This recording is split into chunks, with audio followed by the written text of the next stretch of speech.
The weather pattern across the entire United States is about to flip, and meteorologists are describing what's coming with real urgency. "Here we go," said meteorologist Max Schuster, host of the Max Velocity Severe Weather Center, as he laid out a setup that's about to bring dangerous heat, wildfire smoke, flash flooding, and multiple rounds of severe thunderstorms from the Great Plains all the way through the Midwest, the Ohio Valley, and the Northeast. At the same time, a much bigger shift is unfolding beneath all of it. El Nino has officially taken hold in the Pacific. It's about to reshape the rest of this year's weather nationwide. From hurricane season to the fall fire outlook, let's get right into it. Let's start with what's happening in the next several days, because this is the most immediate part of the shift. According to Schuster, the northern half of the country is about to enter a much more active stretch beginning Friday and continuing through early next week, as a series of atmospheric disturbances move around the edge of a growing heat dome centered farther south and west. A heat dome works exactly like it sounds. A large area of high pressure that traps hot air underneath it like a lid, driving temperatures up dramatically for everyone underneath. It pushes storm systems around its outer edge instead of through the middle. That's exactly the setup forming now, with the Central Plains sitting under the most dangerous heat. The disturbances riding around that dome's northern and eastern flank are expected to fuel multiple rounds of severe thunderstorms. Schuster was direct about the risk those storms carry: damaging winds, large hail, and the potential for a few tornadoes as this pattern plays out over the coming days. He also cautioned that the exact location and strength of each storm round remains genuinely uncertain this many days out, which is normal for this kind of setup. It means residents across the affected corridor should stay closely tuned to local forecasts, rather than assuming any single model run has this locked down with precision. This kind of setup, where a heat dome effectively steers storm systems around its perimeter rather than allowing them to move through, tends to produce exactly the kind of unpredictable, fast-developing severe weather that's hardest to forecast with precision more than a day or two out. That's part of why meteorologists like Schuster are flagging this now rather than waiting for more certainty closer to the event. Now let's zoom out to the bigger monthly picture, because NOAA's Climate Prediction Center released its full August outlook just weeks ago. It paints a genuinely split country. The forecast favors above normal temperatures across a broad swath of the United States, with the strongest signal centered on the southeast. That above normal heat signal extends up through the mid-Atlantic and into parts of the Northeast as well. The West Coast, including much of California, Oregon, and Washington, is also forecast to trend warmer than average. This means the persistent summer heat large parts of the country have already been dealing with is expected to continue well into the month rather than break. Not every region is on the hot side of this outlook, though. Much of the northern Rockies and portions of the northern plains are actually favored to see cooler than average conditions this month, a genuine split within the country's overall pattern rather than a uniform hot summer everywhere at once. Precipitation is telling an even more divided story than temperature this month. According to a separate monthly outlook from Direct Weather, the Northeast is on track to be one of the wettest regions in the entire country in August, with an active storm track keeping that region cooler and wetter than normal. Meanwhile, much of the plains and Midwest are expected to see below average rainfall, a pattern that's already been established over recent weeks and is expected to simply continue through the month. NOAA's own outlook backs up part of that same divide, with the southeast and southern mid-Atlantic facing the best odds anywhere in the country for a below normal month, reaching as high as a 50% chance of dry conditions in parts of the Carolinas. This is driven in part by soil that's already unusually dry heading into August. On the opposite side of the country, the southwestern Rockies are actually expected to see a boost in monsoon moisture this month. This means some of the driest parts of the country recently could catch a genuine break, while other regions dry out further. Let's talk about why the wildfire angle matters here. Because this pattern shift isn't happening in isolation from everything we've been tracking across the western United States this summer. The National Interagency Fire Center's latest monthly outlook, issued August 1st, confirms that August's significant fire potential remains above normal across most of the northwestern United States, stretching from central Utah, northwest Colorado, and western Wyoming all the way to the Pacific Northwest coast and northeast California. Confidence in that elevated fire risk is highest east of the Cascades, where fuels are already significantly drier than typical for this point in the season. West side temperatures across Oregon and Washington are also expected to lean warm through August. This means the fire conditions we've been covering all summer aren't about to ease up just because the calendar flips to a new month. NIFC's own outlook is direct on this point. August is expected to stay warm under ridging over the interior west. That above normal fire potential is forecast to persist not just through August, but into the September through November period as well. Importantly, NIFC's forecasters note that even with El Nino strengthening, late summer and fall fire weather across Oregon and Washington will still be driven mainly by regional ridging, troughs, and onshore flow patterns, rather than by El Nino itself. This is a useful reminder that the broader seasonal pattern shift and the specific day-to-day fire weather drivers in any one region don't always move in lockstep with each other.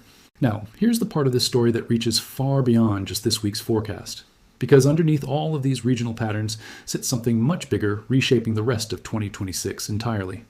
The El Niño Southern Oscillation, or ENSO, has now clearly shifted into a genuine El Niño pattern. As of the most recent measurements, weekly sea surface temperatures in the benchmark Niño 3.4 region of the Pacific set 1.3 degrees Celsius above normal, putting this event at moderate strength already. The Climate Prediction Center expects El Niño to persist through early spring of next year, and very likely to strengthen further into a very strong event by late fall. That's a significant acceleration, and it's the single factor forecasters say carried the most weight in shaping this entire August outlook. This is ahead of other contributing signals like the Madden-Julian Oscillation, the Arctic Oscillation, and the North Atlantic Oscillation, all of which are also in play but taking a backseat to El Niño's influence right now. For anyone unfamiliar with how this actually works, El Niño is part of a completely natural climate cycle that shows up every few years, triggered when a large stretch of the tropical Pacific Ocean runs significantly warmer than average for months at a time. Its opposite phase, La Niña, happens when that same stretch of ocean runs cooler instead. When a change that large happens across such a massive area of ocean, it doesn't just affect the water itself, it nudges the entire jet stream into a different position. That shift in the jet stream is what changes where storm systems track and where wet or dry patterns set up across the entire globe, not just the United States. The most recent El Niños on record happened during the winters of 2018-19 and 2023-24, giving forecasters a real, relatively recent baseline to compare this developing event against. What makes this year's event notable is the pace at which it's developing. Moving from moderate strength now to a projected very strong event by late fall represents a meaningfully fast intensification. Forecasters are watching that trajectory closely because the strength of an El Niño event tends to directly correlate with how dramatically it reshapes seasonal weather patterns across the country. Let's talk specifically about what this means for hurricane season, because El Niño's influence on the Atlantic is one of the most consequential parts of this entire shift. According to AccuWeather's long-range expert Paul Pastelok, El Niño tends to increase mid to upper-level wind shear, meaning stronger winds at different heights in the atmosphere blowing in different directions, more frequently across large portions of the Atlantic basin. That increased wind shear acts almost like a structural obstacle for developing storms, making it significantly harder for tropical systems to organize and strengthen. Pastelok's assessment is direct. This creates a real roadblock against a hyperactive hurricane season this year in the Atlantic. It can also shift where storms are more likely to form in the first place, sometimes pushing development farther out over open ocean rather than closer to the U.S. coastline. Interestingly, El Niño's influence runs in the exact opposite direction in the eastern Pacific, where hurricane activity often actually increases during an El Niño year. This means the West Coast and Mexico's Pacific coastline could see a more active tropical season even as the Atlantic potentially calms down. So let's pull all of this together into one coherent picture, because there are genuinely three overlapping layers of weather shift happening at the same time right now. The first layer is immediate, a heat dome-driven severe weather setup, arriving Friday through early next week, bringing dangerous heat to the Central Plains alongside multiple rounds of potentially damaging thunderstorms across the northern half of the country. The second layer is monthly, NOAA's August outlook splitting the country between a hot, increasingly dry southeast and mid-Atlantic, a wetter and cooler northeast, a drought-stressed plains and Midwest, and continued elevated wildfire risk across the already scorched Pacific Northwest. And the third layer is seasonal, stretching well beyond August, a rapidly strengthening El Niño that's already reshaping hurricane season and is expected to keep intensifying into a very strong event by late fall, influencing weather patterns across the entire country well into next year. Let's talk about what all of this means for you directly, depending on where you're watching from tonight. If you're anywhere across the Great Plains, Midwest, Ohio Valley, or Northeast, take the next several days seriously. Dangerous heat combined with potential severe thunderstorms carrying damaging winds, large hail, and isolated tornadoes is a genuinely hazardous combination. There is still some uncertainty remaining in exactly where each round of storms tracks. If you're in the southeast or southern mid-Atlantic, prepare for a hot, dry stretch that's expected to continue essentially through the entire month. Drought conditions are likely to worsen given already dry soil heading into August. If you're in the Pacific Northwest or Interior West, understand that the elevated wildfire risk we've been tracking all summer isn't easing up with this pattern shift. If anything, confidence in continued above-normal fire potential remains high east of the Cascades specifically. And if you're anywhere along the Gulf Coast or Atlantic seaboard, Keep an eye on hurricane season development, even with El Niño's wind shear effect working against major storm formation.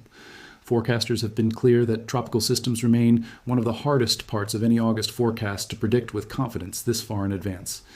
Here's what officials and meteorologists are specifically asking people to do heading into this shift. First, if you're in the path of this weekend's severe weather setup, make sure you have a reliable way to receive warnings overnight. Severe thunderstorms carrying damaging winds and hail can develop and move quickly, sometimes with limited lead time. Second, if you're in a drought-affected region across the southeast, plains, or Midwest, follow local water restriction guidance closely. Already dry soil conditions heading into a below-normal precipitation month can compound quickly into more serious drought impacts. Third, if you're anywhere in the fire-prone Pacific Northwest or Interior West, continue following the same wildfire precautions we've covered throughout this summer. NIFC's own outlook confirms elevated risk isn't going away with the calendar change. Fourth, if you're planning travel along the Gulf Coast or Atlantic seaboard this hurricane season, stay flexible with your plans. El Niño reduces the odds of a hyperactive season without eliminating storm risk entirely. And finally, keep in mind that this pattern shift is bigger than any single week's forecast. With El Niño expected to strengthen through the fall, it's worth checking back on regional outlooks periodically rather than assuming August's pattern is the whole story for the rest of the year. Here's the honest bottom line on everything we've covered tonight. This is a rare moment where a short-term severe weather setup, a full monthly climate outlook, and a much longer seasonal ocean pattern shift are all lining up and reinforcing each other at the same time. The next several days bring real, immediate severe weather risk to a huge stretch of the country. The rest of August splits the nation between drought-stressed heat in some regions and an unusually active wet pattern in others.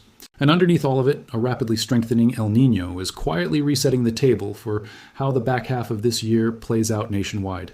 From hurricane season all the way through the fall fire outlook. None of these three layers is happening by coincidence. Either the same broad-scale shift in the jet stream that's steering this weekend's storms around the developing heat dome is part of the same larger atmospheric reshuffling that El Niño tends to drive on a longer timescale. That's exactly why meteorologists are treating this stretch of days as more than just another routine forecast update. This is exactly the kind of pattern shift worth paying attention to.